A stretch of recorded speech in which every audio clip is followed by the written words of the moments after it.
Breaker Crunchers, welcome to another exciting yet somber new episode of Couch Crunchers. I am your host tonight, Lance. With me is Sam. Max will be joining us shortly. He decided to wait till the last minute to go see New Mutants, so he is running late. But we wanted to start the show real quick and talk about some sad news that happened yesterday before we get into anything else, and that is the passing of King T'Challa himself, Chadwick Boseman, Black Panther. Sam was just telling me that he was exiting the theaters of exiting New Mutants when your wife texted you to tell you. I didn't believe it at first.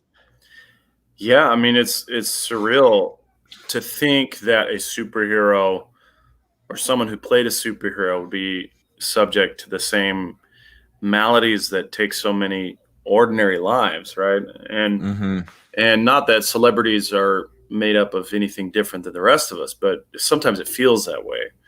And certainly watching Chadwick Boseman play Black Panther on the big screen, it gave him kind of a larger than life presence, a larger than life persona. Exactly. And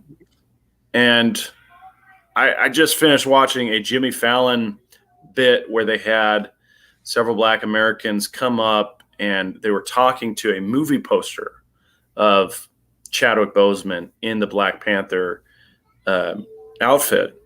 And they were just talking to the movie poster, and they were being encouraged to convey what meaning the movie had to them. And then Chadwick Boseman, Jimmy Fallon would push the curtain aside, and the real Chadwick Boseman would walk out. So in a way, he was being, getting a tribute in real time from all these folks. And I don't know how many people knew that he was battling cancer. I certainly did not. I saw several photos of him looking quite thin. And I know that he stopped posting on social media because there was just a lot of discussion being generated about his health. Yeah. And I think he just kind of wanted to keep that private. But my wife sent me that text saying that he had died, and I was like, oh, okay, so he was looking like that for a reason. It wasn't just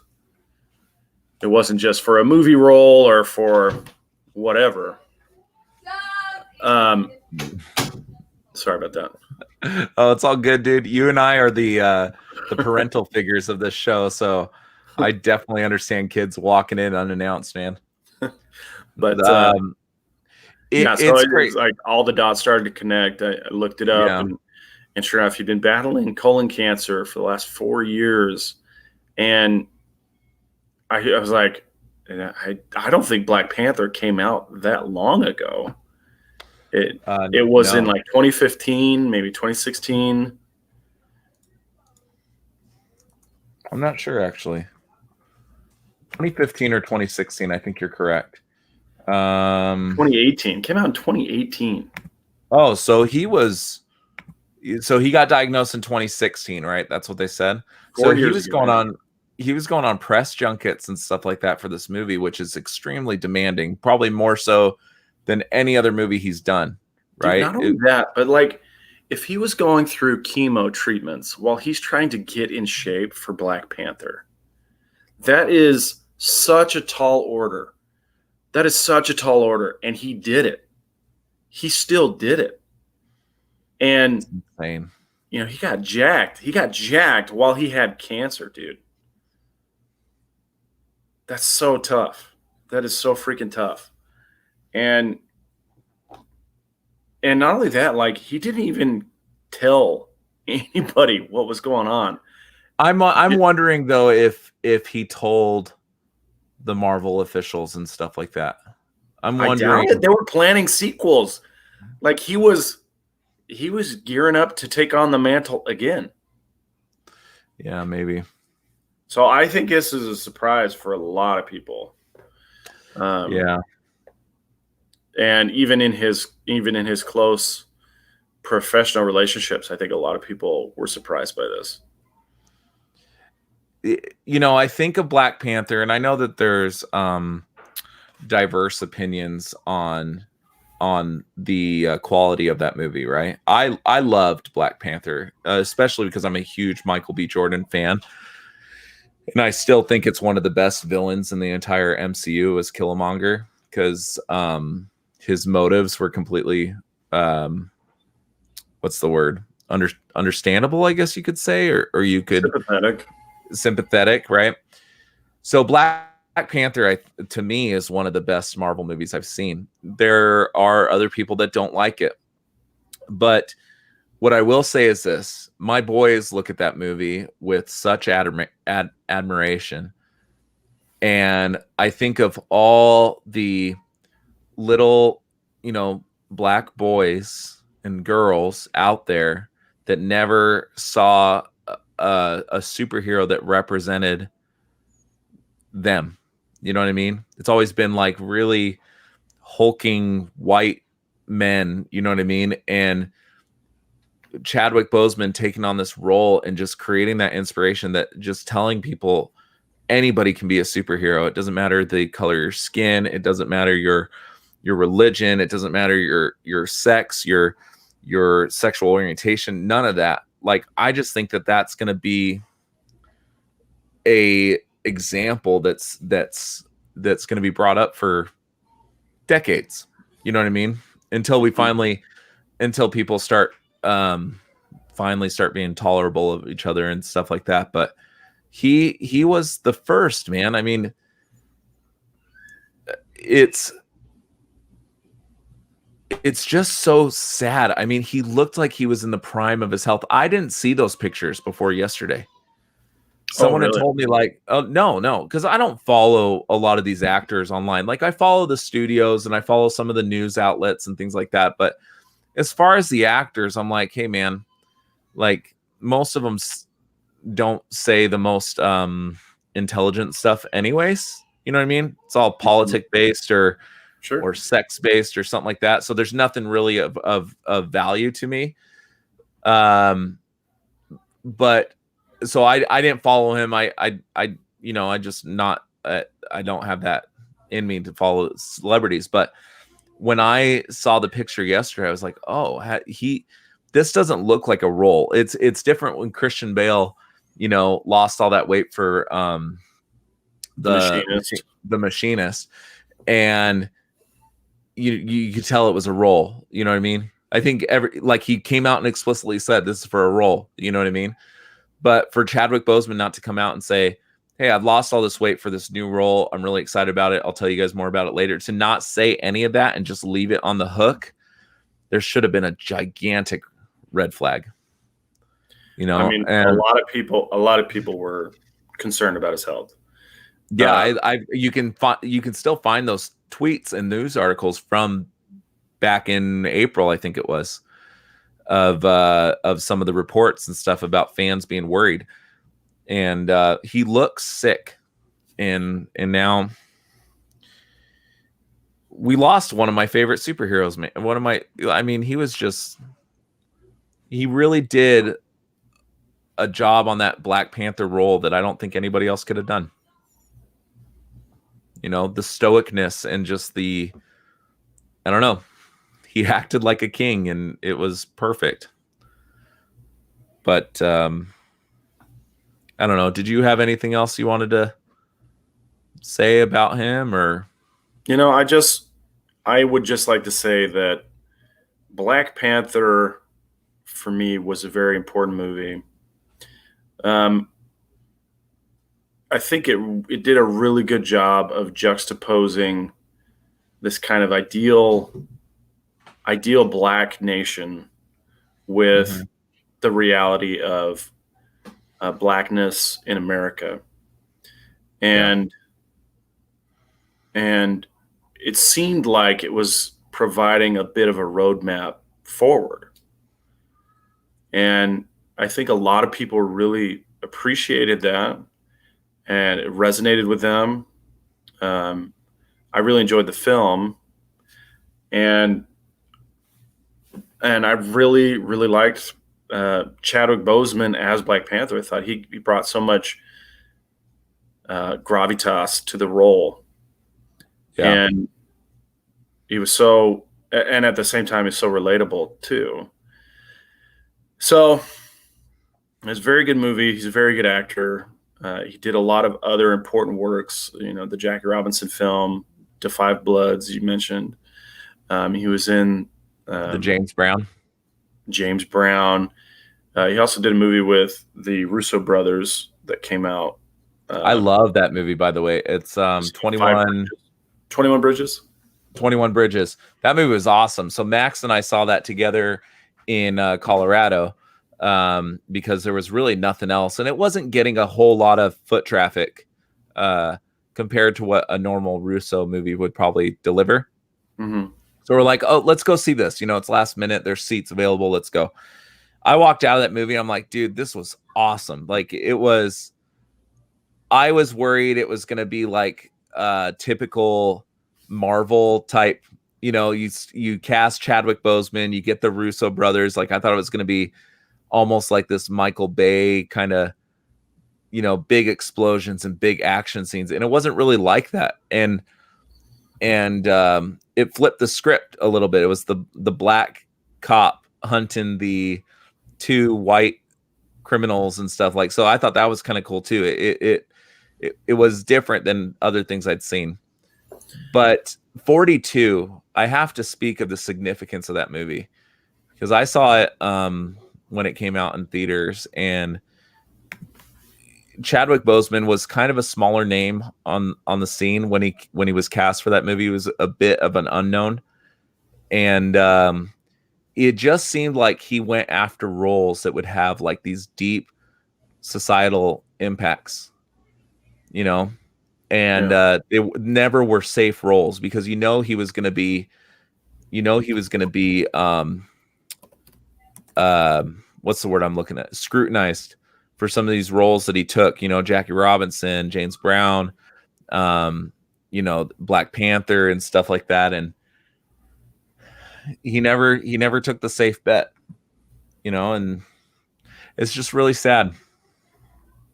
But I think Marvel has an opportunity, and I'm very careful to say what I think the future of Black Panther should be, right? Right. But I think Marvel has an opportunity right now to have a strong Black female superhero in Shuri take on that mantle, and I think they would be foolish to not go that route. Well, we'll see what they have to come up with. Matt wants to come on. Matt. Yeah. You want me to send him the invite? Guys, we're going to have Matt from the Absolute Geek come on. I'm going to send him that link right now. Yeah, man, it's just really sad. And I want to give Matt the opportunity to, give me a sec. I want to give Matt the opportunity to speak on the passing of Chadwick Boseman before we just switch gears here into our movie. Oh, guess what, dude? While we're waiting for him. Yeah. Not to completely switch gears. Guess who upgraded their internet today? This guy. Yay. So I don't know if you can tell a difference at all, but I sure as hell can, and it is awesome. It does. It has been a lot less choppy. So congratulations. Yeah. Thanks, man. I'm in the new century. I got, I was running 80 megs a second, and now I'm on 500. So I didn't get the Gigablast because the Gigablast is just so expensive. But yeah, I'm on the 500. Yeah, do you have it? Yeah, so I have 6 kids on Wi-Fi at any given time because of school. So yeah, we went ahead and sprung for the Gigablast to make sure that we wouldn't have any droppage while they were on school. Okay, sweetheart, come here. Mm-hmm. So how much does Gigablast cost usually? It was $50 more than what I was paying already. So quite a bit. There's Matt. All right, sweetheart. Matt, my What friend, up, how are you? Good. How are you guys? Hey, Matt. Doing good, How's man. it going, Sam? Only two of you guys tonight? Well, Max is running late. en route. Oh, okay. Yeah, so we were just talking. Bozeman. Yeah, and I didn't want to switch gears. I assume that you guys talked about it on your show last night. Yeah, because it got announced like right as we went live. So yeah, it's sad, man. It like you were saying. I think they have got a good opportunity to move forward with Suri as Black Panther. I wouldn't even mind seeing the Denzel Washington's son take over the role, but I think it's a terrible thing, and I think people just need to leave his family alone because I guess they're getting some stuff on Twitter, and the dude was private. Nobody really knew he had cancer, and he obviously preferred his privacy. So I think you just gotta let him have what he wants. Let his family grieve. And there's a lot of people doing some really unsavory things, I would say. Yeah. Despicable things. Some of these things, attacking a family who just lost their loved one is about as disgusting as you can get. But the other thing I'm noticing is all these opportunists, I guess you could say. If you go on eBay right now and you're looking at, for instance, Black Panther Funko Pops, right? Pops that were $10 2 days ago are now going for $1,000. Yeah. And that's just disgusting, man. Like how I don't understand how people can profit off the pain. Capitalize on tragedy. Really, it's just disgusting. I for one am very proud of some of the groups that I follow. As you guys know, I'm a big Funko collector, and I'm very proud of the groups that I follow because they all put a stop on Black Panther sales for the next 30 days at least. Because there is such a thing as market cool down and stuff. A lot of these people are trying to sell these products are probably not going to sell them, but they're not letting anybody sell any Black Panther Funkos or Marvel Legends for the next 30 days. So they've done this before too. When Harold Ramis died, a lot of Ghostbusters stuff, a lot of these groups wouldn't allow them to sell any Egon figures or anything like that. So there are people that are aware of just being sensitive, and then there's people that try to capitalize on that, and it's just gross. It's disgusting. And I mean, that's the one thing about his legacy is Black Panther, and that his portrayal of T'Challa that transcends movies, and that has affected a race and a culture like nobody has in a long time. And that movie's touched so many people, and him just playing that role has meant so much to a lot of people. So there's a lot of people out there that refer to him as king. So it's crazy how a movie role, an actor taking a movie role, can transcend that to have such a cultural impact on our world and society today. Yeah, I was talking to Lance Yeah. about this Jimmy Fallon bit where they had Chadwick Boseman hiding behind a curtain while fans of Black Panther would come up and speak to this poster, their admiration. And one of the gals who was doing that did refer to him as our king, and she actually took a bow when he came out. And like, there was another guy who like knelt down and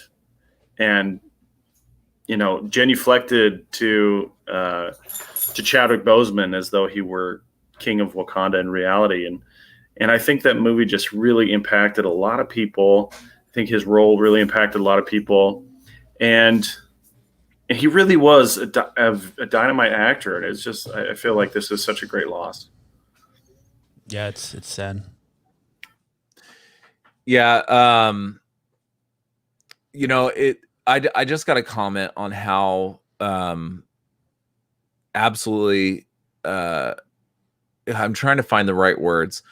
2020 has been such a gut punch, right? I believe we lost Kobe Bryant within this year, right? Was that this year? Kobe Bryant's what started it all. Like ever since the helicopter crash with Kobe and his daughter and all those other people, it's been just downhill since there. So that did happen within 2020, right? I'm not That mistaken was on that. that was January, I think January or February. It was That's like what I right at the thought. beginning of 2020.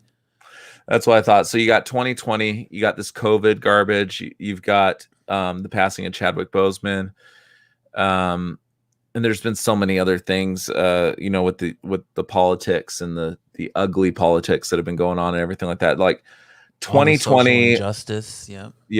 yeah, all these people that are being beaten in the streets and things like that. It's just, last year for my company was a really hard year as far as sales is concerned. It's picked up this year because of some of the things they've done, but I remember all last year, like towards the end of the year, let's keep our eyes on 2020, right? 2020 is going to be the turn for us, right? And you get into 2020, and yes, it's done well for my company, but you get into 2020 and then all this other stuff started happening. I was like, what exactly was I looking forward to? You know what I mean? Like, but it's just, I just want this year to be done, man. And then we might get into 2021 and it might be more of the same crap. And I went to the movies today. Me too. I don't know. Did you? Yeah. Oh, I did see your post. You went into New Mutants like right when I was walking out. But I went to the movies today and it was such an awkward experience. First of all, I have really bad allergies all year. I just kind of always have a cough or a sniffle or something. Like it's all these dang Paula Verdes in our state that we live in, Paula Verde trees and stuff like that. So I find myself sitting in the theater, and every time like I feel the need to like adjust my voice, I'm thinking in the back of my head, people are going to think I'm some sort of terrorist. You know what I mean? And my wife coughed once. I'm like, stop, like try to like, you know what I mean? Because you could, like, a few people would turn around, look at us like, what the heck are you doing here? We're not sick at all. But it was just really weird, man. Like, and Harkins by my house, they were making people stand even further than 6 feet away. Like you had to stand on these little dots and stuff. And they were definitely like 10 to 12 feet away from the person in front of you. Lance got a measuring tape out and measured. He's like, we got to keep him honest. We got to keep him honest. But it was just crazy, man. It was, they wouldn't even let us, like, how Harkins has those loyalty cups? They wouldn't let us use the loyalty cups. They gave us new cups. I didn't know that was a thing. I wish I would have known that, because then I had to carry around empty cups the whole time. But they gave us new cups, like paper cups, to drink out of, and told us that we're just assuming that you have these. So that's what I did. They did for me too. They gave me a paper cup and I just put it inside my Harkins cup. It worked the same. Yeah, so you're smarter than me. So that's all you're saying there, because I threw it in my wife's diaper bag.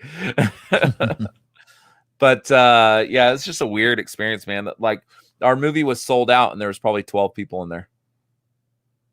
Yeah, wow. Maybe more. I'm probably being way exaggerating. There's probably like 20 to 30 people in there, but it looked really empty, and every other row was empty. Yeah, they had the Harkins that I went to by my house. I think they were spacing out 4 seats between groups of 2. So if you were there with a date, you could sit next to them, and then there were 4 empty seats on either side of that group of 2 seats. Mine was doing 2, so mine was doing 2 per group of 2. So you could sit next to the person you're with, and then 2 seats, and then there were people, and then 2 more. That's how mine was. I was looking at your theater, and those seats were like the large recliner types. Is that what it was? Mm-hmm. Yeah. So mine were the classic stadium seating recliners.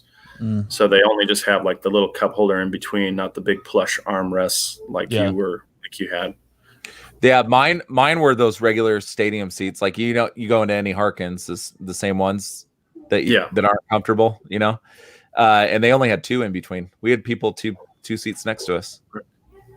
It's very possible though that they weren't supposed to be sitting there. So I have no idea. So, There was no mask check in mine though. You went into the theater. The usher walked up the stairs, walked down. Never told anybody who wasn't eating to put on a mask.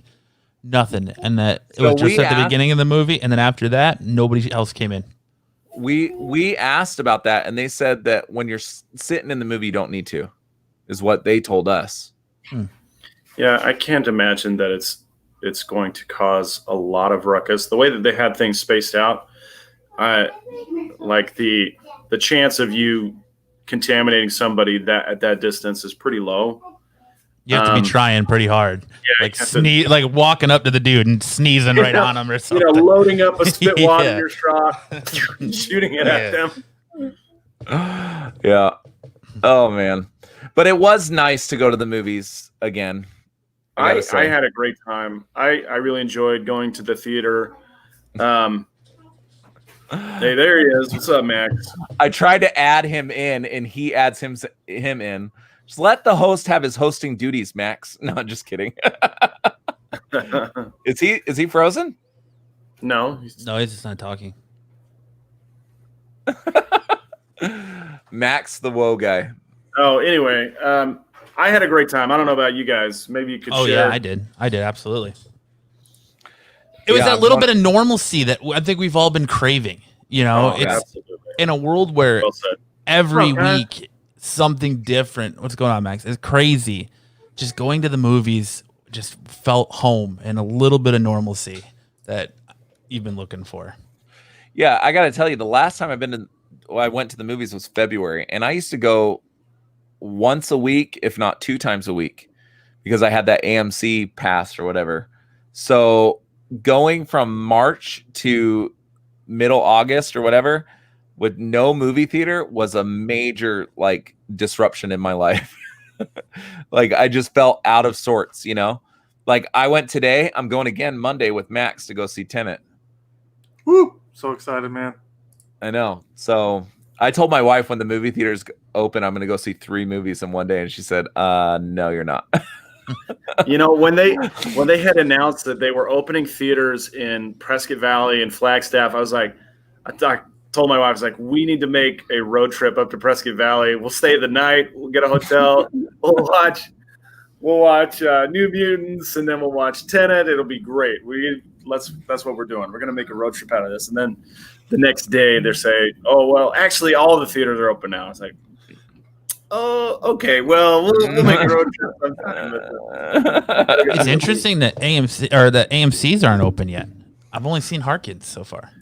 Yeah, I prefer AMC to Harkins, just because I think their seats are all their theaters, at least the ones out by me, all their theaters have the leather recliners and stuff like that. And so I was a little bummed. Yeah, I'm realizing that I was very used to the recliners because the movie theaters have been closed since I moved back, and all of the theaters in Colorado that I went to had recliners. So this has been interesting. Max, we're getting a little background noise from your end. What is it? Might be like a fan going or something. I do have a fan on, otherwise I will die of heat. But yeah, it was crazy. I'm excited to go again though. I would think that the leather recliner seats are almost, which should give you a little bit more peace of mind because they're easier to clean than the cloth ones. So also true. You got less to worry about as far as catching the COVID. Yeah. I can't wait to go back to Dolby Cinema, dude. That to me, that is like the Rolls Royce of movie watching. Dolby Cinema is amazing. Have you been to a Dolby Cinema, Matt? Yeah. Have an AMC? Mm-hmm. That to me is just like IMAX. I hate IMAX because the seats are uncomfortable. You're sitting straight up pretty much, and it's way too tight. But Dolby Cinema is the way to go, man. And I can't wait for that to open up. I really want to see Black Widow in Dolby Cinema. November. Well, let's first of all, let's thank Matt for coming on with us tonight. And Matt, you did see Bill and Ted, right? I've seen it 4 times. So I think I've seen the movie, yeah. I don't know why. I don't know why I'm asking Matt. If Kyle was on here, I definitely would have to ask, but he would just lie to me anyways. If you paid any attention to Matt's Facebook, you would know that he had already seen Bill and Ted. Well, I don't Facebook stalk Matt. I'm sorry, Sam. I do. I follow I hang on every word. He's got it starred as one of his favorites. Yeah. So Max and I watched it last night with a couple of our buddies. I pre-ordered it about 2 weeks ago. I'm a huge Bill and Ted fan, mostly because it's also like a rock kind of Odyssey type thing. Like it was always heavily rooted into music and stuff. If you're a huge Bill and Ted fan, name every track on the Wild Stallions debut album. I'm not that huge of a lead, man. Name how many times Ted says in okay, somebody actually did. Somebody actually went through and counted they did an infographic of the most common phrases or the most common words in both Excellent Adventure and Bogus Journey.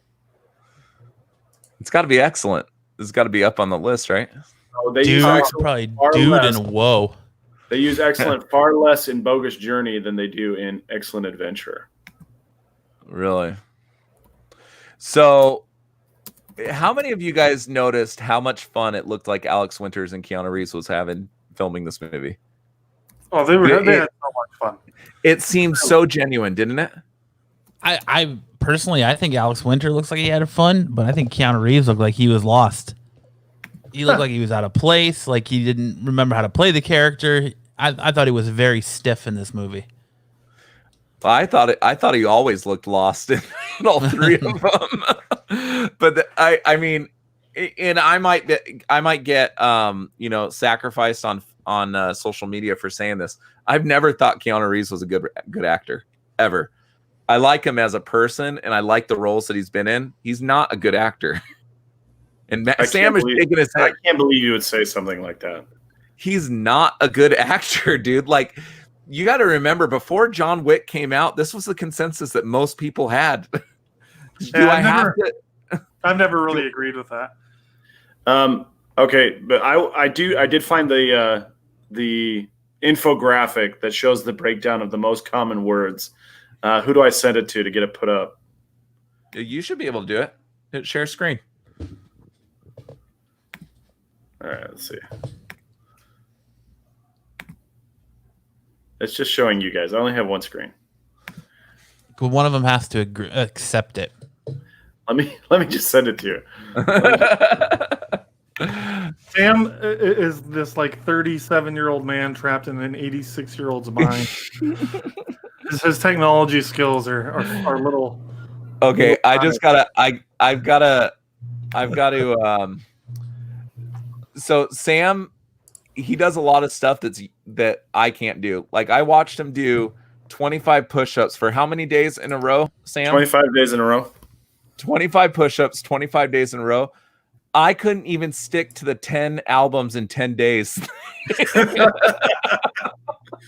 I quit after like day 6. And he did a solid 25 days in a row with kids on his back, dude. And zoom in on that a little bit, Maxie. I'll see what I can do. Let's see. Yeah, that's garbage. The computer's acting all funky. What the frick? That's the opposite of what we want. We'll just do this. So, dude is said 29.61% in Excellent Adventure. Is that what it's telling me? It's saying that 29.61% of their dialogue is the word "dude." What the devil is going on here? If you click on it, will he take you to another link? Probably. Oh boy, let's see what this does. All right, the Reddit looks like it's a lot easier to read. Let's do, yeah.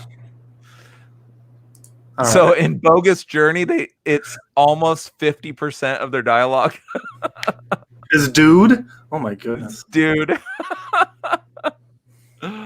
Wow. Oh man. You know what though?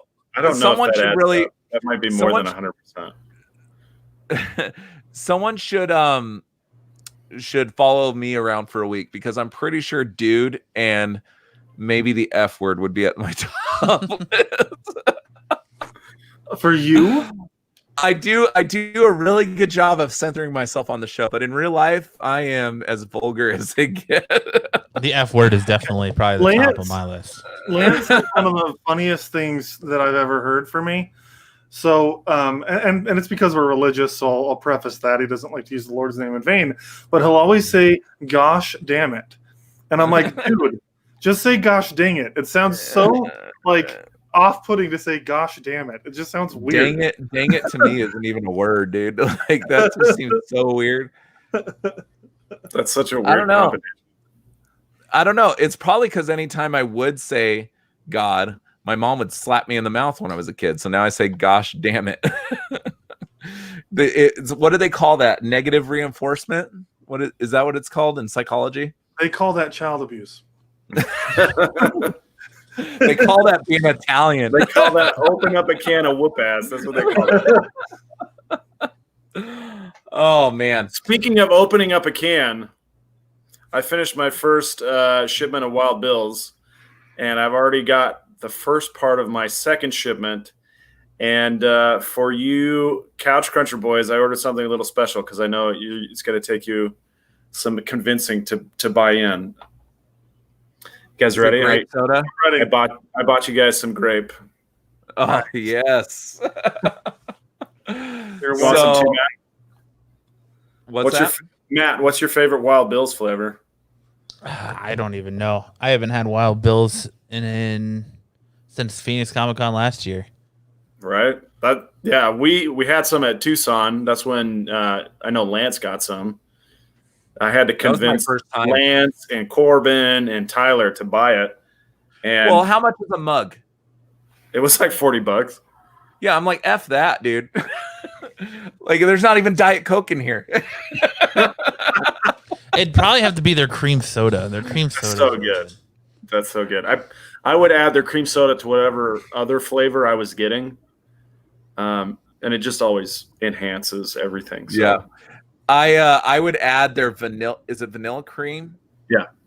I would add their vanilla cream to almost everything I would get because it would just make it a little bit creamier, a little bit like silkier a bit. I would add it to everything. So it was like mostly grape soda and a little bit of vanilla cream, or I'd get the root beer and add some vanilla cream. I put it in everything. But Wild Bills is legit, man. Like, I don't know who thought. The guy that thought of this, like, I'm just going to go to Comic-Cons with a bunch of nerds that are craving sugar and just pump root beer down their, gullets, or what's the word that you got gullet. It right, gullet. Yeah. Thanks, man. Just pump root beer down their gullets and give them these sugar highs. Then they're going to go take these sugar highs and buy hundreds and hundreds of dollars in Funko Pops and comic books. And then they're going to come back for more root beer. Like, it's just a genius business model. I think it's just never at you, Lance. It never would have worked on me. I don't care how much sugar I've had. I'm not buying a bunch of Funko Pops. Don't understand it. Max, it wouldn't work for Max because Max would drink like 8 of them and go into a coma. Yeah, I just go into a diabetic coma. You're true. So it's probably not the best business model for Max. But oh man, I should have got you diet. Oh gosh, I didn't even think of that, Max. Well, Matt can have yours. I love their grape soda, dude. It's the best. And I'm not even a huge grape soda fan, and their grape soda is the best I've ever had. Grape soda is one of my favorite flavors, but they don't really ever have it in diet, so it's I love. Sad. Just take little tiny sips. Just incremental sips. My name is Kyle. Which Kyle is this? Is this maybe it's a new Kyle. Or is this Kyle? I'm going to say it's a new Kyle. Now we have 3 Kyle listeners. So many Kyles. I don't know where Lance went, but God, you guys should just start the Couch Crunchers Kyle fan club, huh? Got so many Kyles. Couch. Hey, so actually, speaking of Kyles, so if you guys got your beers ready, you can drink up when I say this. Kyle from Absolute Geek and I are going to do. It's very short. it's however many episodes Supernatural's doing, 7 or something. We're gonna do a follow-up show after the end of each episode. So it's just a little short thing, but yeah, he and I were talking about this a couple days ago. So it's Quantum. Are you guys gonna eat pie while you do the show? Well, I mean, if I can find a gluten-free pie. So no, you're not. No, Dean's whole thing is pie, but it's really anything. I mean, you put bacon cheeseburgers in front of them or whatever, or beer.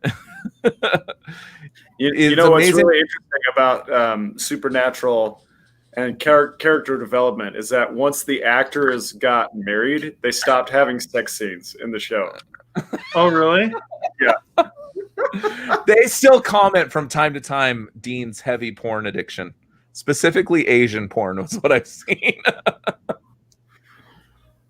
All right. But yeah, dude, stuff got more real. They had to go protect the world more often instead of protecting Paris Hilton. Is Paris Hilton on the show? There's an episode where Paris Hilton makes a cameo as a damsel or something like. I'm totally not an evil clone of Kyle. Well, sure. That's the kind of thing an evil clone would say. Exactly. Is this something from last week that I missed? No. It's Kyle starting new material. He's let go of last week. He's moving on. Generating new content. Keep up. All right, Bill and Ted. Okay. I want to know from each of you, we're getting into spoiler territory. My dog's gonna kill somebody.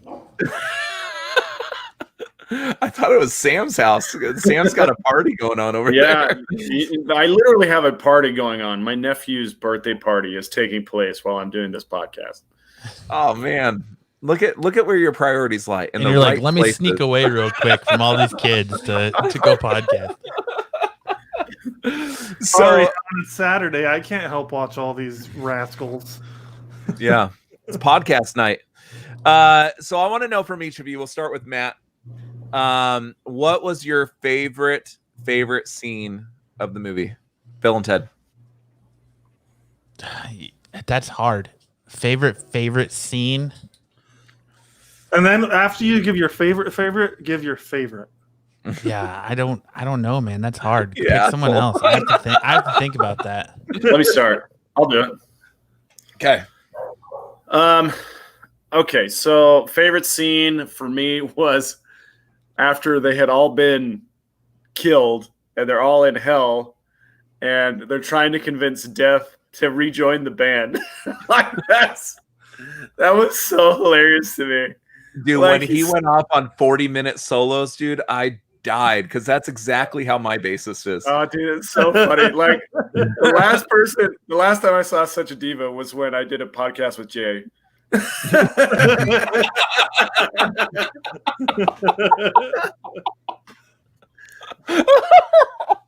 Oh man, and Matt knows that firsthand too. Poor Jay. Jay has been nothing but a constant professional. Oh man, he cracks me up. What's funny is Sam and Jay are essentially cousins. He's married to my cousin. Marriage. Yeah. So he gets a little bit more leeway in the making fun of Jay area than we do. No, I love Jay. I haven't seen Jay in forever. I miss that guy. Yeah, I talked to him today.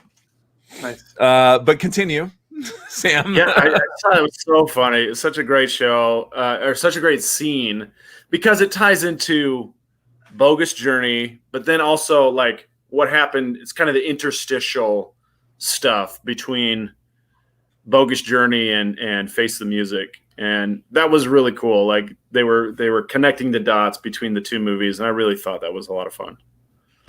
Yeah, I agree with you. The thing I was most nervous about was, the last movie came out in when the 92, 91, 92. Yeah, so we're talking about close to 30 years in between movies, right? Mm-hmm. And who's Flaccid Pop? Oh, that's Quantum too. That's Quantum Cop. So there was 30 years in between the two movies, roughly. And I was so nervous that they were just gonna tarnish the whole legacy of that the first two created, right? And so I agree with you, Sam. Like I thought they did a really good job of not abandoning what they built prior. Max, what was your favorite scene? My name is Dennis. Yeah, that's a good one. Did you guys see that was Victor Zsasz? Yeah, Yeah, it's from Gotham. from Gotham. Yeah. That character was hilarious, especially because like his robot suit wasn't even trying to actually look like a robot. Like it was clearly like covered in all sorts of cloth. He looked like Frieza from Dragon Ball. Dude, he looked like Frieza, but like a cosplay, like the EVA foam cosplay version of Frieza. Dude, I just loved how he was following them around saying, my name is Dennis. And he had a full name, but I can't remember. And that girl's like, you named him after my ex-boyfriend? I just thought his parts were so freaking funny. I loved him. I loved him so much. And it just fit the tone of the whole Bill and Ted experience. So for me, I think that's going to be not one particular scene, but like that was probably the funniest. Your favorite Lance froze. Yeah. All that talk about his fabulous new internet, and he's now seductively staring at us. Oh, we gotta screen grab that look, man. Yeah, we are gonna have to screen grab that later. That's pretty bad. It looked like a little kid just pulled a donut out in front of him, and he was like, "Ooh." I think mine honestly has to be the Rufus cameo. I kind of popped at that a little bit. Hologram. Yeah, and said he was in there, and that was a nice little tribute to him, I think. So that was really weird. Like we had a power outage just now. Oh dang! Is that what that was? Yeah, like the power like flickered real quick, and my internet went out. Like everything went out. I had to look at my windows. It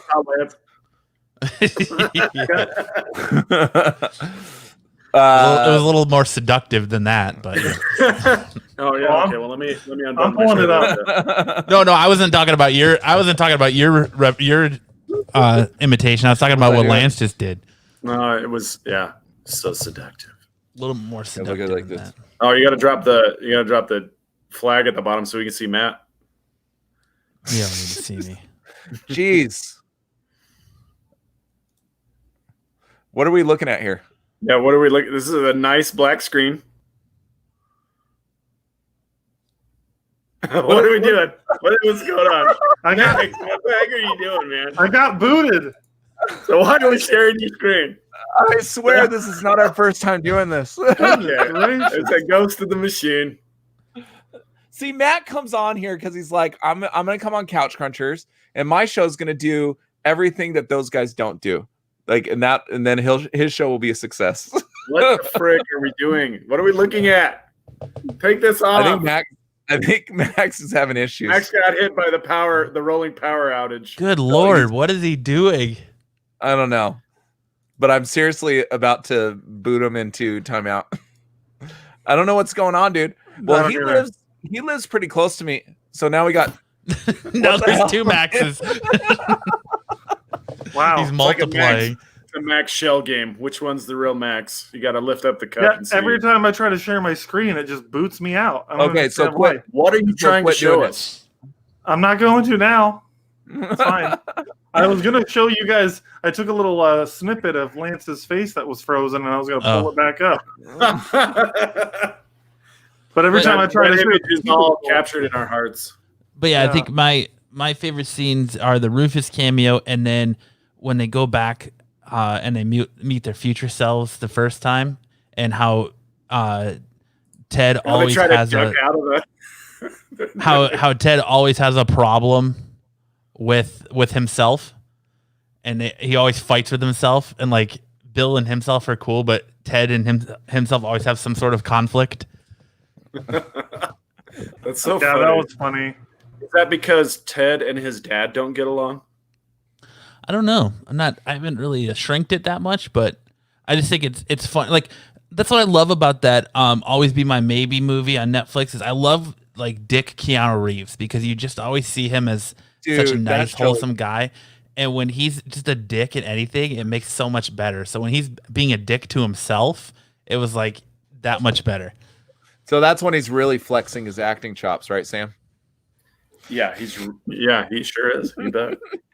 He really is though, because Keanu Reeves is like the nicest human. Oh, So him yeah. being mean is good acting. Have you seen Always Be My Maybe, Sam and Max? I haven't. Yes. You have, Max? I have not. Oh my Dude, gosh, you guys are so desynced. It is single-handedly the best Keanu Reeves scene I've ever seen in my life. And he sings this song about punching Keanu Reeves in the face. Is that what it is, Matt?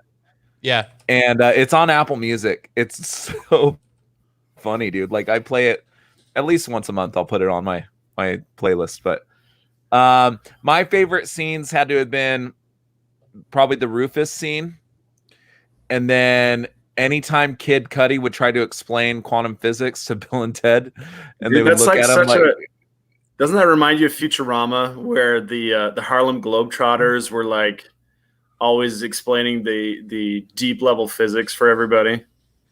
yep. But Kid Cudi, I think he is like into that stuff too.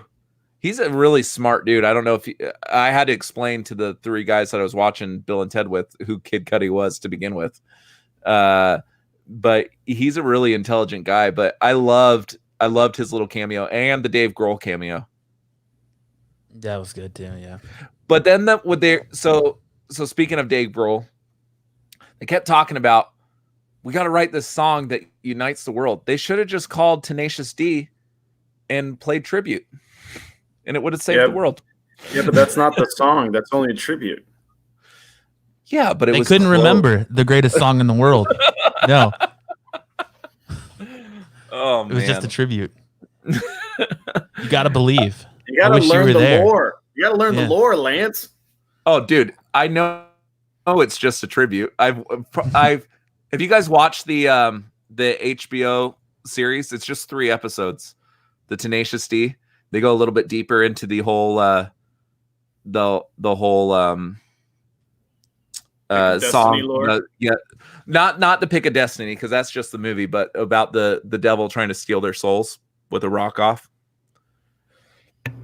It's probably like I haven't seen that. Yeah, it's just 3 episodes on HBO, but I've probably seen The Pick of Destiny maybe 200 times. It's one of my favorite movies, and it's just so dumb. I don't know why it's one of my favorites, but it's one of my favorites. But that's what Dave Grohl being in that movie reminded me of, was tribute. Yeah. But I don't know. I have hope. So this movie being actually somewhat good gave me more hope for the Ghostbusters movie that's coming out, because maybe there's actual people that care about the original movies that are going to try to make an honest to good installment and not just a money grab. Before you start going off on tangents to other things, I did have one gripe about Face the Music. And it's a writing thing, because I feel like Excellent Adventure is a very well-written time travel movie, because whoever wrote it was tying things that happened late in the movie to things that had happened before or early in the movie.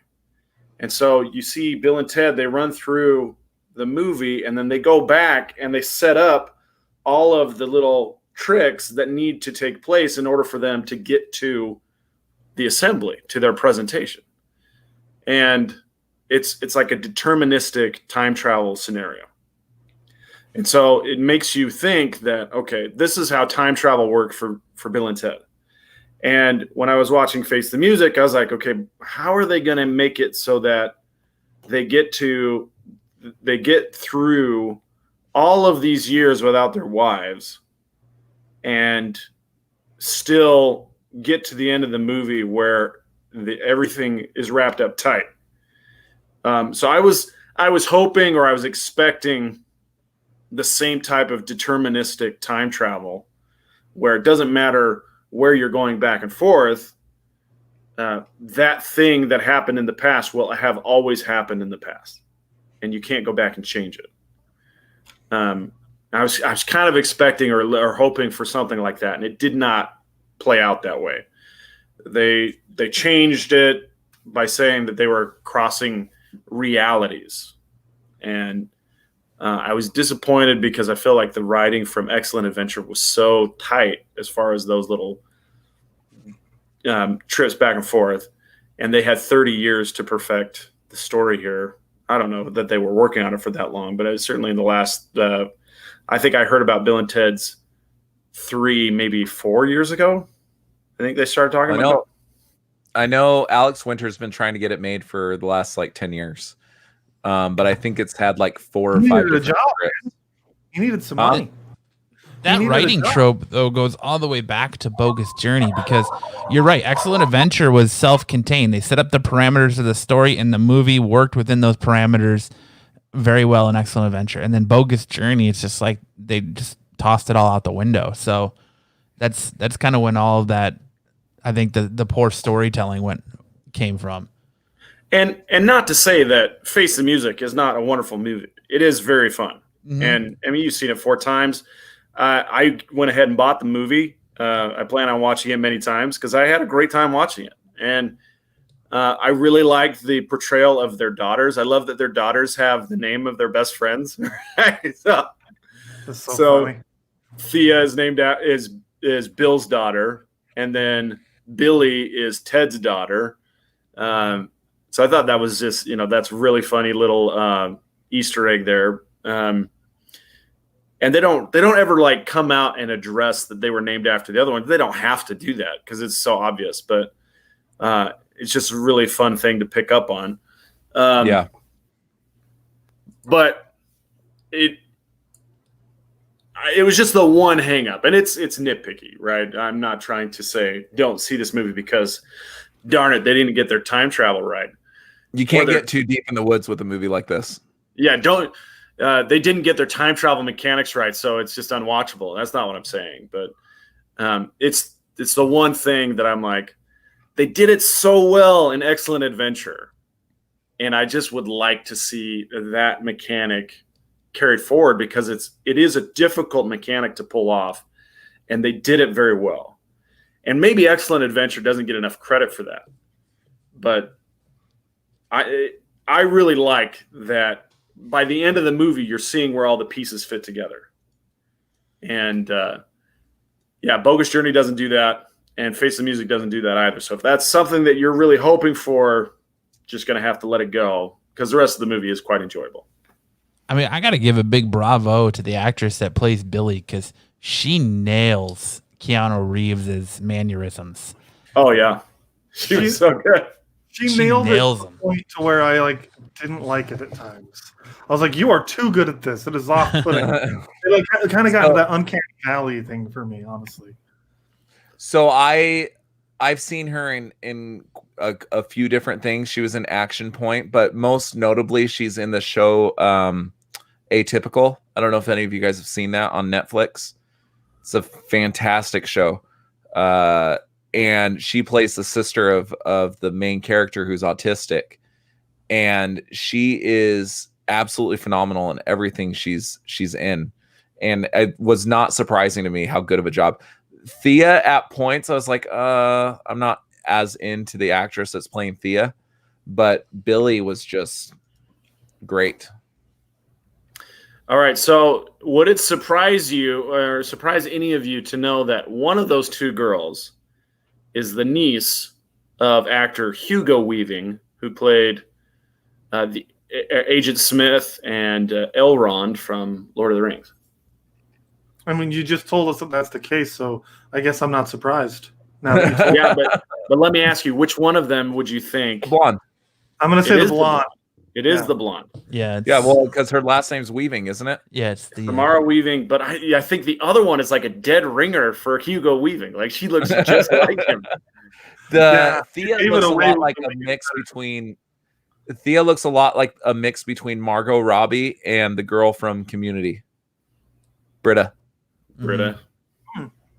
Yeah, you're right. And that actress is actually in Ready or Not, which I actually haven't seen, but she was the main character of that. So if she looks familiar to you, that might be why. Sure. So He was freaking hilarious.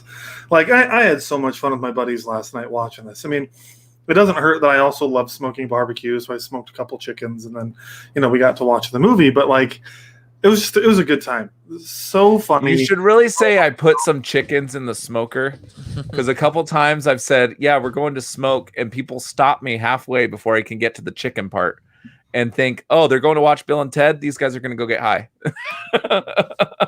I put some chickens in the smoker. I don't want to say grilled some chickens, though. They weren't grilled, okay? They were smoked. There's proper terminology in the grilling world. Anyway, it was just a fun time. It was a fun time, and that movie was hilarious. And I'm sorry if you guys already brought this up, the only downer was, as we started the movie, finding out that Chadwick Boseman had passed away. That was really sad news. That was like I thought I was being punked when our buddy Ben said that. He's like, dude, Chadwick Boseman died. I'm like, that's got to be a hoax. Like, they say Vin Diesel's died like 6 times. I thought it wasn't true. Like, there's no way. Sorry if I'm getting us off on something you didn't want to talk about yet. But no, Ben, his exact words was Black Panther died. I was like, what? No, dude, that guy's young. Do you mean a Black Panther died? Like, I thought he meant like a prominent figure in the Black Panther movement. Someone like that died. So I didn't even believe him. It wasn't a fathomable idea to me that Chadwick Boseman had died. No, I had that same reaction. We were getting ready to go live, and Corbin was like, Chadwick Boseman died. I was like, yeah, right, dude, whatever. And I was like, looked it up, and I was like, oh man, he did. Yeah, it was super sad. I mean, the two events are linked together now forever for me. I saw Bill and Ted, and that's when I heard about Chadwick Boseman dying. And Chadwick Boseman was a really important person in the nerd world. So that was just sad. It definitely put a damper on the evening, but it was still an absolutely hilarious and fun movie that I really, really enjoyed. I see your gripe with it, Sam. It's definitely a valid one, because I kept thinking the same thing as we were watching it. I'm like, when are they going to kind of tie things back in, and we're going to see something that they did at the beginning of the movie play out at the end of the movie, and they never kind of got to that point like you were talking about. I was a little bit surprised by that, but overall I had so much fun with it, and just loved the movie so much. I wonder if the reason it doesn't is because the majority of this movie takes place in the future. From Bill and Ted's standpoint, they're going to the future, and the future is ever changing. So it's not like the past, which is already set. The future is ever changing. So I don't know if that's why they went that route, or it was just poor storytelling. Well, see, that's the thing, is that you have Rufus traveling from the future to tell them what the past is, to tell them what their trajectory is. So it was all set in stone, and it was supposed to be all set in stone. At least by the standards of Excellent Adventure. But if you look at it, though, because you come to find out in the movie that Rufus was wrong about the prophecy, because it's not Bill and Ted that are supposed to write the song that unites humanity. It was their kids. So he's got the prophecy wrong. So does that really change that? I think that's a retcon. I don't think that's accurate to the first 2 movies. I think that's more of a retcon to kind of extend the storytelling, and in addition, like, you have these historical figures who are kind of like plopping in and out of time and space, and that's also something that would be timeline breaking, right? So they had to change everything. They just changed the mechanics. I'm just saying, look, if you're looking for Excellent Adventure mechanics, they're not here. No. And you just got to get over it. Yeah. I kind of wish that I watched the first 2 recently. I think the last time I saw either one was maybe a year and a half ago or something like that. I remember Excellent Adventures, like I was just looking up a list of the best time traveling movies of all time, and Excellent Adventures on that list. And it speaks to the impact that movie had. Do you think this movie would go down as one of as one of the better time travel movies. They played very fast and loose with time travel mechanics, that's what I'm talking about. Like Excellent Adventure, it seems dumb on the surface, but it's really not. Like they really put a lot of effort into tying up all the loose ends and making all the loops connect in a way that they didn't have to go back and change the past in order to make it real. It's just that this is the trajectory. At every stop along the way, when they first come in and they see each other at the Circle K, for example, and they tell their younger selves, listen to Rufus, this guy knows what he's talking about. And then they go back and they're like, oh, we need to tell ourselves to listen to Rufus. and like it's surprisingly well told time travel mechanics. It's very rare that you see time travel mechanics played so well, because usually they go back and they say, okay, look, we've painted ourselves into a corner. We're going to have to break this time travel mechanic and say you can change the past in order to get over this hurdle. They didn't do that, and that's a testament to good storytelling and good writing. It's really rare that you see stories like that. I just finished Dark on Netflix, which is a German series about time travel, and it's very timey-wimey, mind-bending. And they too had to, break their time travel mechanic, because they were trying to do the very tight, Excellent Adventure type time travel where the future is affecting the past, which creates a series of events where the future is now the past of the past.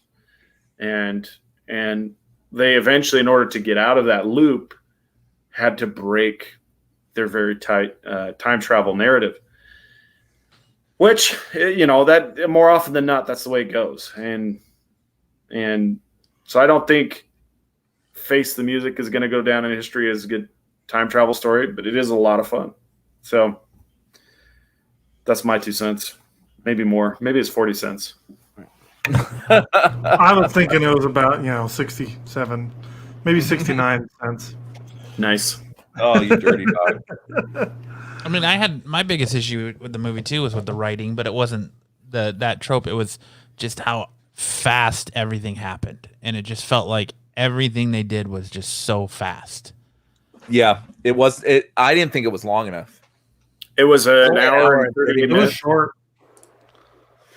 Yeah, when it was over, I was like, "That's it. Like it's done." And I get that a lot of time these comedies, because you could count this as like even a stoner comedy, right? Like they aren't explicitly stoners, but they're usually quick and short, right? I mean, there's not really long ones, but I think that they could have put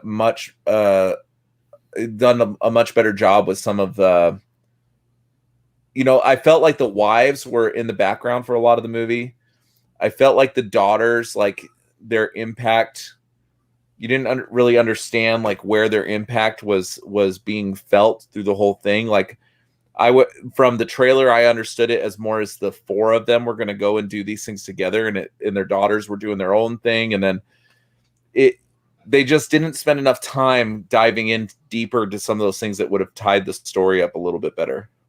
Well, it kind of went into like an Inception thing. Like it was like 3 movies in one, because you had Face the Music where they're doing their things, but then you also had the element of Excellent Adventure, because the daughters were basically recreating Excellent Adventure, and then Bill and Ted towards the end were basically recreating Bogus Journey. So it's like those 2 movies came together to make Face the Music. So it was a movie within a movie. It was a movie within a movie within a movie. Yeah. Whoa. Bill and Tedception. Whoa. Dude. Be excellent to each other. Or like Bogus Journey. Excellent Adventure. They went through and like you got to see like the effects these characters, the modern world had on them, and like with Napoleon and Joan of Arc and all that stuff. And you didn't get to see that in this movie. It was like, all right, well, we got to go to the future to try to get the song. And it was like boom, boom, boom, boom, boom. You don't really see any of that side stuff with the characters. And you had just a taste of the kind of excellent adventure part where they're going back to the past and having to convince all these people to join up with them.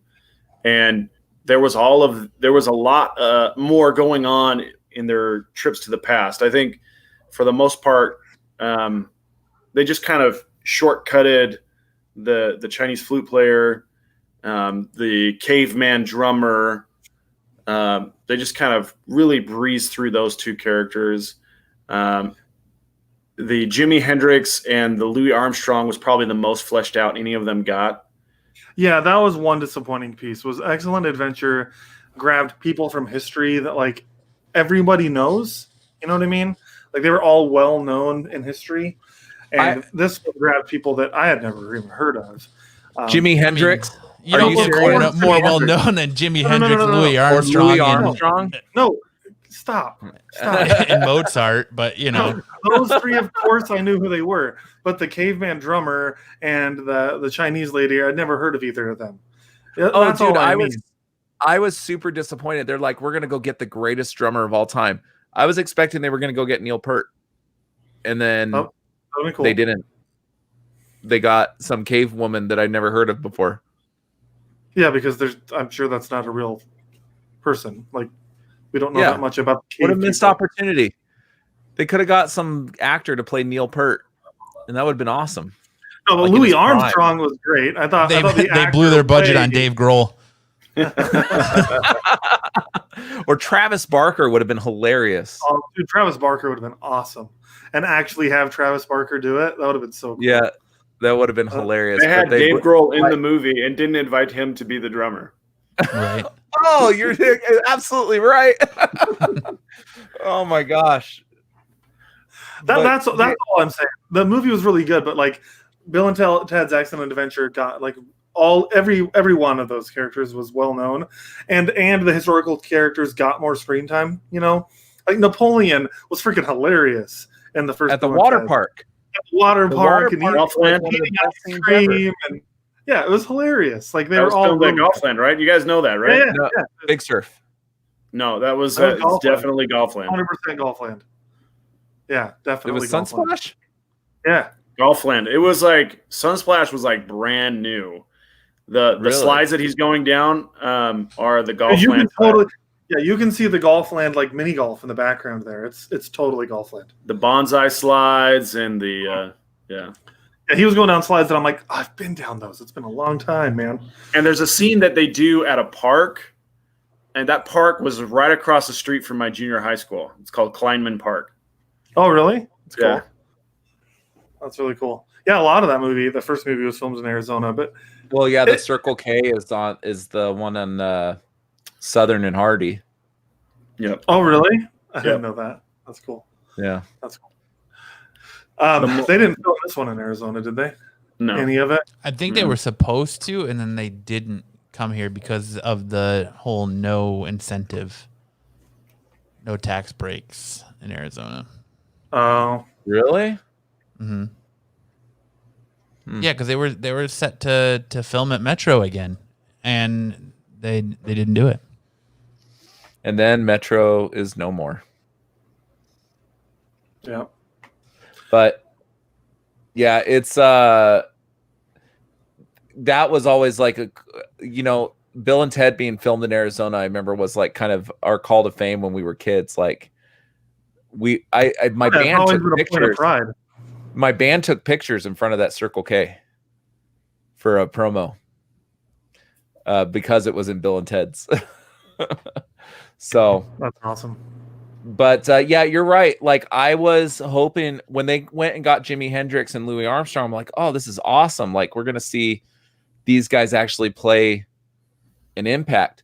Or they had the opportunity to put Babe Ruth in there and they didn't even really focus on that because they show Babe Ruth getting sucked out of the game and they had all these other figures. I'm like, oh, I hope they like really dive into this and give us some of that nostalgia from the first movie. And they didn't do that so much, Jesus, playing cowbell was all you needed. Right.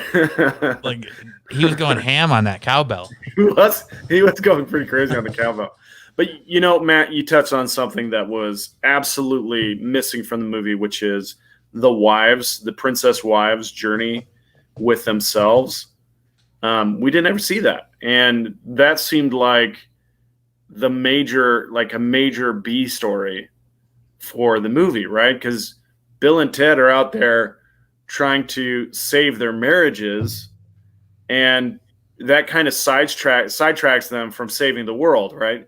We got to save our marriages, and then we could go ahead and save the world. And what did those wives even see? What did they tell each other? And that was the other 20 minutes of the movie that we didn't get. Yeah, they kind of, if they were only going to put them in that much, because they got some almost recognizable women to play the princesses. I got Beef Milk and the lady from Glee. Yeah, you guys know what I'm talking about? Beef Milk. No, I don't know what Beef about. Milk is. So Parks and Rec. You guys remember Parks and Rec, right? Absolutely. There was this one episode with this lady who's totally infatuated with Ron Swanson's chair, with his woodworking, right?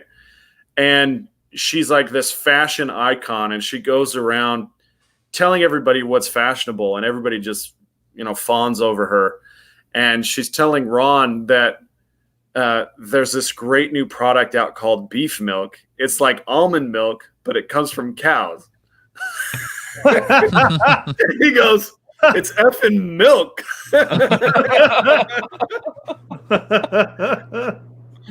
Oh man, that's awesome. But it's the same actress. She also played Kevin James's wife. That's where I saw her in his new Kevin Can Wait. Kevin Can Wait, and then she gets killed mid-season and replaced by the gal from King of Queens, Leah Remini. Yep. Yeah, it just seems like if they were gonna, because I'm assuming that the first two women from the original movie would have been far deeper compared to these two girls who were kind of recognizable, right? If you're only going to give them 10 lines in the movie, why don't you just get the original people that played them? Well, Missy is a good reason why. Yes. Missy, you know what I'm talking about? Missy wasn't hot. She wasn't hot, dude. Life has been tough on her. What are you talking about? Do you know who Missy is? Uh-uh. So in the first stepmom movie, in the first movie, she's the stepmom. Oh, yeah. And then as they were going through the history at the wedding, they're talking about how I know what you're talking married about now. Ted's dad, and then she went back to Bill's dad or something, and then she married. So they asked her, she was their babysitter. Then they asked her to prom when she was a senior and they were a freshman. And then 2 years after the graduation, she married Bill's dad. And then she divorced Bill's dad and marries Ted's dad. And then she divorced Ted's dad and now is marrying Bill's brother. Bill's younger brother, Deacon. Or no, Ted's younger brother. Ted's younger brother, Deacon. Yeah. Yeah. And then they go Jack Bennett. Yeah, and then they systematically go through how like that makes their dad his own son and Bill his own uncle or Ted his own uncle and yeah. It's so funny. What's funny too is that's the original Missy. That was the original Missy. Yeah, so how come they got the original Missy but they didn't get the original princesses? I don't understand. Because they're probably beat. Because they're probably not actresses. That's probably why. They're not actresses. Taking the high road, Sam. Take the high road. Instead of just saying, because they're probably ugly.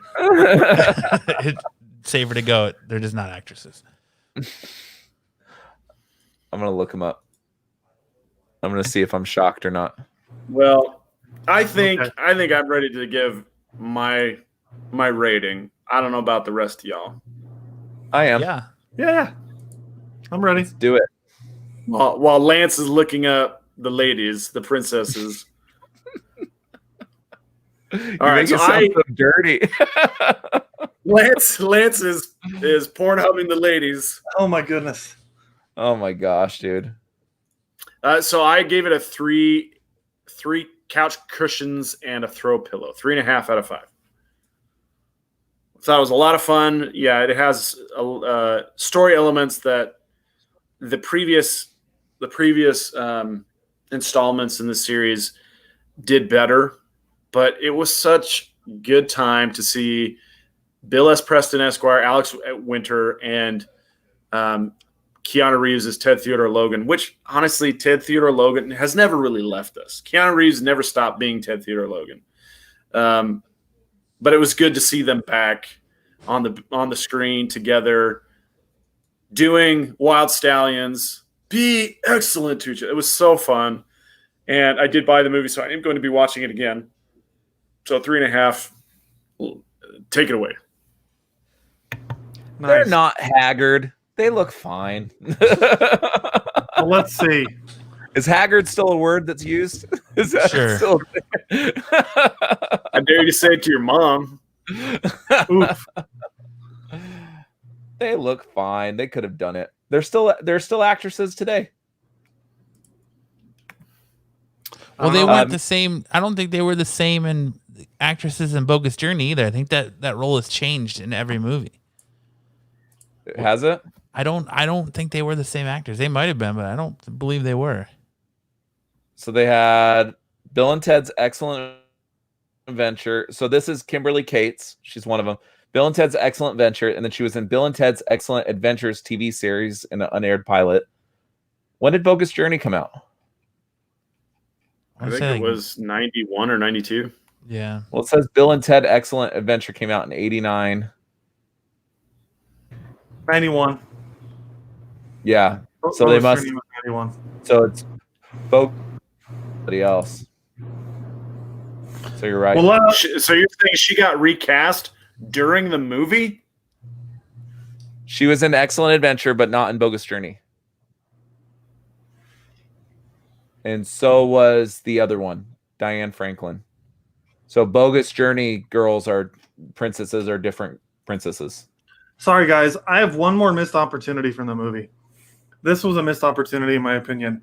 When they got to the deathbeds, why didn't they have Keanu Reeves just looking the exact same as he always did? We all know Keanu Reeves doesn't age. I think that would have been really funny to have Keanu Reeves looking like totally spry with Bill over there all old. I think that would have been pretty funny. That would have been pretty good. Okay, so Kimberly Cates hasn't acted since 2013. Diane Franklin has recent acting credits. Kimberly Cates' last one is 2013. But honestly, she doesn't even look like the princess anymore, is the problem. Yeah, she's just changed a lot. I think they did fine casting who they cast. All right. Yeah. Matt, what's your rating on the movie? I go three cushions and a throw pillow as well, because my only gripes with it were I felt like Keanu Reeves was lost and kind of lost how to play that role a little bit.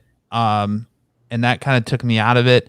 And then the pacing of the movie and how quickly everything was happening took me out of it a little bit. But, you know, Alex Winter, I think, killed it. It's like he never left that role. The two girls playing their daughters, I thought, killed it, especially the one playing Billy. It was a great time. It was a nostalgia overdrive for me, because I love both Excellent Adventure and Bogus Journey. I know a lot of people are like, I don't like Bogus Journey, but I like both those movies quite a bit. So I go 3.5. You think it was a nice installment? Yeah, it was. I think it was the perfect ending to the Bill and Ted story, or for these characters. And they kind of left it open to maybe do something with the girls in the future. I was telling Max this last night. Like, I don't think this is the last we've seen of this universe. If this movie does well, they're going to find a way to use those two girls. Yeah, maybe an animated series or a poorly conceived sitcom. Maybe. I don't know. I think it's going to be another movie, though. Now, Bill and Ted's Excellent Adventures was the name of the animated series and a never aired sitcom. Yeah, that's what they had an unaired pilot. So they made a pilot. Somewhere there's a pilot out there for a show that never made it to air. Yeah, they should release it now. It should be an it's extra feature for the people that bought the. I watched it? I watched a video about it today. It was not good. They recast. So Keanu Reeves and Alex Winter did the voices for the animated series for the first half of that series. Then they recast, or they were doing this live action sitcom, and they cast new actors for Bill, Ted, and Rufus. And so they recast those same actors in the animated series for the second half of the series, and it just dropped in quality and ended up getting canceled shortly after they recast. And as a result, they never did air the live action sitcom. Yeah, I remember I watched the cartoon. Sure. I remember seeing the cartoon. Yeah, you're right. So it's Evan Richards and Christopher Kennedy that they cast as. I didn't realize they weren't even trying to use Keanu Reeves and Alex Winters. Max, what's your rating? Well, I'm on the same page as them. I'm going to give it a 3 out of 5, or 3 couch cushions and a throw pillow. 3.5. Man, I can't speak today. Yeah, I really liked it. Thought it was a fun time, but I mean, it wasn't like some amazing masterpiece. It was really good, though. I had a lot of fun. Really funny. Dennis was a hoot. The death scene was freaking hilarious, trying to bring him back into Wild Stallions. But yeah, it was some kind of kooky time travel stuff. And I didn't really like Billy. I thought it really got into that uncanny valley where it was like so close, but just off enough that it like started to bug me. I didn't like her, so it kind of took it down a notch for me. So I think I'm going to give this movie a 3.5. Because I think it's a nice little bow on top of the whole series. It's something that I know Alex Winters has put in his all into getting this movie made. I mean, I think, if I'm not mistaken, wasn't there a Kickstarter at one point or something like that they were trying to do to get this made? Yeah, I think so.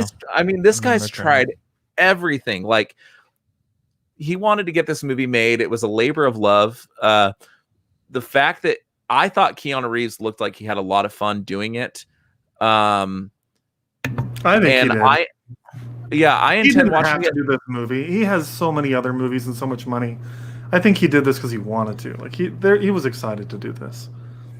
And then the way that they paid respects to the original two movies.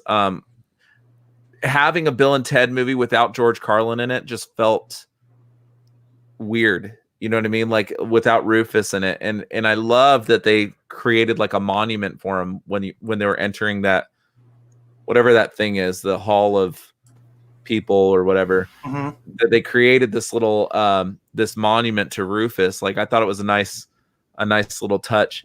And then the girl that they got to play his daughter from Last Man on Earth, her name escapes me right now. Kristen Shaw.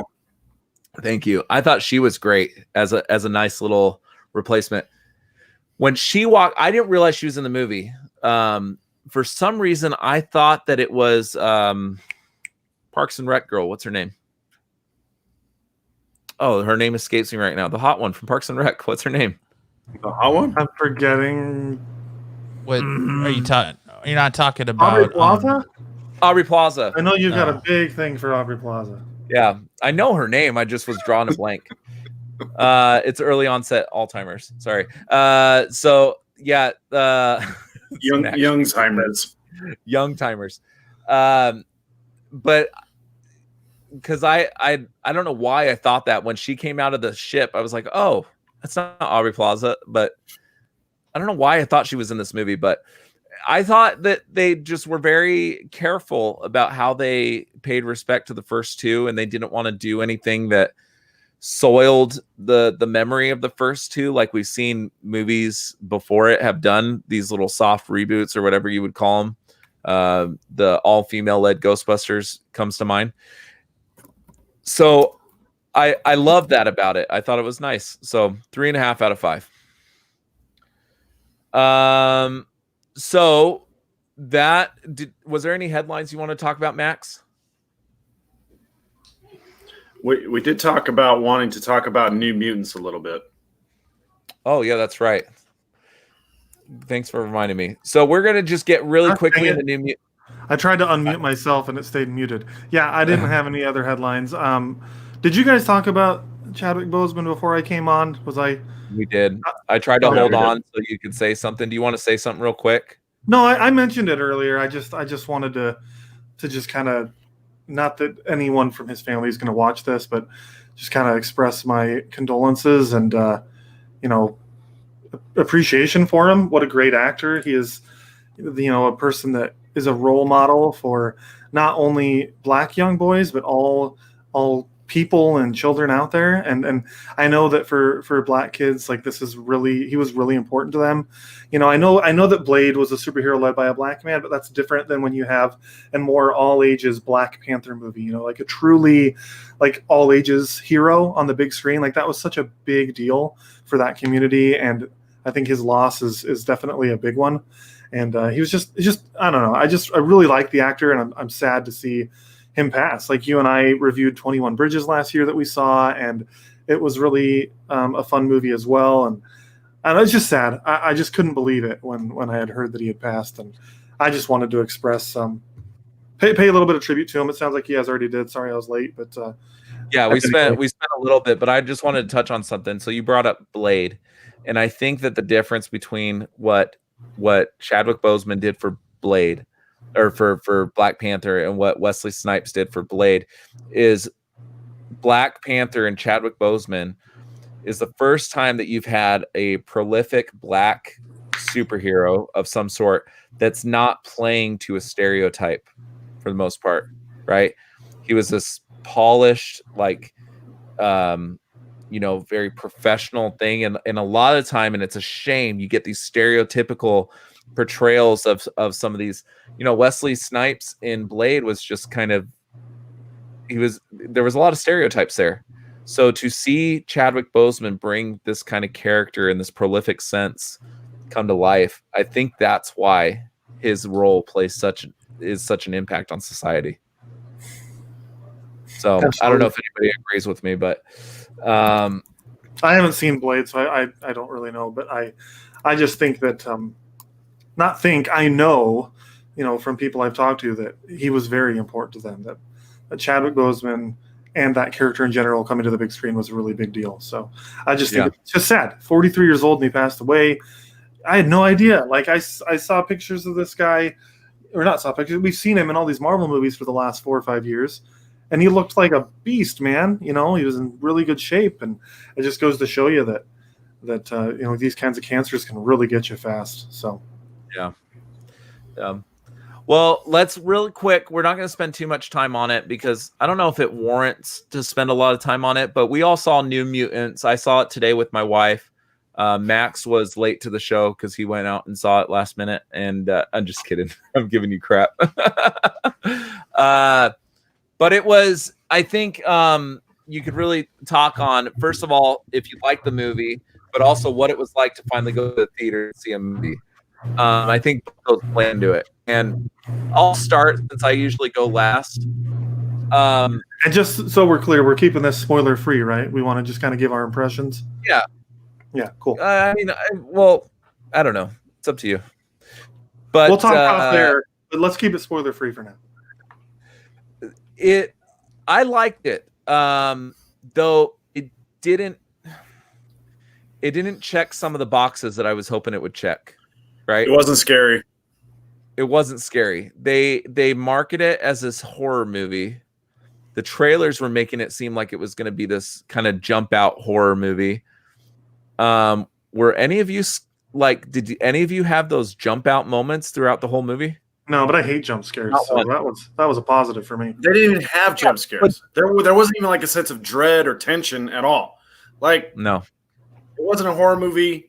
I felt like they gave away all of the tension in not the first scene, but the second scene, where the doctor is talking to Danny Moonstar, and she says, "You're a mutant, and you have these abilities, and we're just going to see how they manifest." And every time they show something, where she's like charging up her psionic energy, and then something bad happens, you're like, okay, well, there's no mystery. We know what it is. We know the source. So it's not that scary. I thought it was trying to be. It couldn't decide between being a horror movie and a superhero movie, and it ended up not being either. Yeah, I can agree with that. Yeah, that's Hey, true. Matt, can you tell me, is Moonstar a popular character? Because I don't remember that character. No. I'm gonna be right back. In Main Street, there's not a lot of the New Mutant characters are that popular outside of that New Mutants realm, outside of that fandom, because not a lot of them really show up in the whole X-Men, the main X-Men universe. Yeah. Well, Anya, what was I think the girl- out of that movie, the ones that probably get the most popular are going to be Wolfsbane and of course Magic. Well, and Locke, the dragon, what's his name? Lockheed isn't. It dodoesn't belong to her. Lockheed is Kitty Pryde's It's usually dragon. Kitty Pryde. Yeah, I know that. that I remember seeing him with Kitty Pryde, but he probably is the most. He's probably the most attached to the X-Men, right? Out of all those characters. Well, him and Magic's a big part of the Oh, yeah. X-Men too. But She was my favorite part. She was awesome. I mean, she was awful. She was a super racist jerk at the beginning, but her actual, like when she got into action near the end of the movie, I thought she was great. but that's And I also liked how she progressed. Go ahead. that's also because she has that. She's Colossus's sister, so that's another reason why she's so prolific with the X-Men. Oh, okay. So. Yeah, I thought the actress did a great job on her, and I loved her character. She had more growth than anybody else, I think, in the entire film. I don't really... I mean, the Brazilian guy, I like seeing a Brazilian because I lived in Brazil, so that was fun. And he grew a little bit, but I think that Ellie was her name, right? Magic. She grew the most of any of the characters in that film, and I loved Maisie Williams. I thought Maisie Williams was good. I'm not saying her performance was bad. I just think, as far as the writing is concerned, Magic had a bigger arc and more character growth than the others. She went from being like this awful, like bully essentially, to being the hero who stood up for Danny at the end. You know what I mean? She was the Johnny Lawrence of Cobra Kai of this movie. I guess so. Speaking of, guys, I finished the first season of that show. I digress. Cobra Kai, so good, dude. Yeah. Oh, God, so good. I'm watching. I'm binge the second season tonight when we're off the air. So Yeah, I think season I've 2 got is way asthma. better. No, you don't. Yeah. None of these peanut allergies or these asthmas here. Leave that stuff at so, home. but I didn't hate it, and I think that the reason I didn't hate it is because it was still better than Dark Phoenix. Dude, Dark Phoenix was trash. I didn't hate it either. I was disappointed that it didn't like deliver anything really fresh. It seemed like they wanted it to be horror, but they didn't commit to it. They wanted it to be superhero, but they didn't commit to it. So it ended up being more like a supernatural Breakfast Club. And That's the way to describe it, actually. It just kind of felt like a teen like a drama. teen drama where they're just kind of filling each other out and coming together. You know, it is basically the Breakfast Club with superpowers. Well, I kind of felt a little bit like it was kind of like Glass too. I didn't get that vibe. I don't. No, I Maybe, didn't but feel that either. I guess. No, well, I but guess just it's a whole. just like the premise of being in a Yeah, ward and being tested on and all this stuff. Like I kind of got that, and then I thought it was funny that they got the same girl from both movies to be in this movie. Anya Taylor-Joy. Yeah. Sorry, I had to take a break earlier because it started raining and I wanted to go run out in the rain. All right. But no, and the thing that I thought was really redeemed the movie for me was the third act, where all of the monsters kind of got cut loose. And the Slender Mans. Well, yeah, sorry, we're trying to keep it spoiler free here, aren't we, guys? Oh, are we? Yeah. Let's just say the final act has a really cool where a lot of things happened. Like there was a fight at the end that was there freaking was a cool. lot of stuff that happened in the third act. Max, you know I don't like to talk about movies unless I can go into them. Well, So we this had is really talked hard for about me. we had talked about reviewing this 2 weeks from now. That's why I'm trying to keep this spoiler free so we can actually like dive in deep in 2 weeks. Oh, I see. I don't know. All right. Well, so we won't give a review then. I'm not going to talk. If I can't So spoil essentially what we're saying tonight is we watched it and it was kind of good and it was kind of bad, but stay tuned for 2 weeks. We'll talk about it more. Sure. What I'm saying is if you want to spend money, if you want to spend money on this movie, don't walk out before the third act where things kind of get better. And if you need a reason to go to the movie theater, this isn't a bad reason to go. It's not the worst. Tenet's going to be better, I imagine. Yeah, me too. Yeah. But it was super fun to go back to the theaters. It was still a good time. This movie is better than Dark Phoenix, so don't worry your little heads. And I will say this, there was a lot of rumors and stuff. There is absolutely no MCU references. So you can. There were a lot of X-Men franchise references that will never play out. And there's no end credit scene. I just spoiled it. Thank you. No end credit scene. That's fine. We can say that. That was the money Disney had to put in. They're like, no more teasers. Just tie it up. Yeah, this is over. Fox's X-Men stuff is done. I think this would have done pretty good as a TV show. I'm just going to throw that out there. Yeah, maybe. It wasn't super heavy on the special effects until the third act, so a lot of it could have been done as a TV show. I loved it. Loved it's the wrong word. I really, really liked it. Mostly because all the trailers made it look awful to me. I thought this movie was going to suck so bad. My expectations were excessively low. So when I went in and actually enjoyed it, it was a pleasant surprise. I just kind of wanted to go to the movies. So I was very much the same way until the Comic-Con at Home trailer for it. And that's the one that flipped me and made me super excited to see it. Well, I never even saw that trailer, honestly. Sabo? That was it was the beginning of the movie, wasn't it? The first 2 minutes of the movie, yeah. Yeah, I got excited too.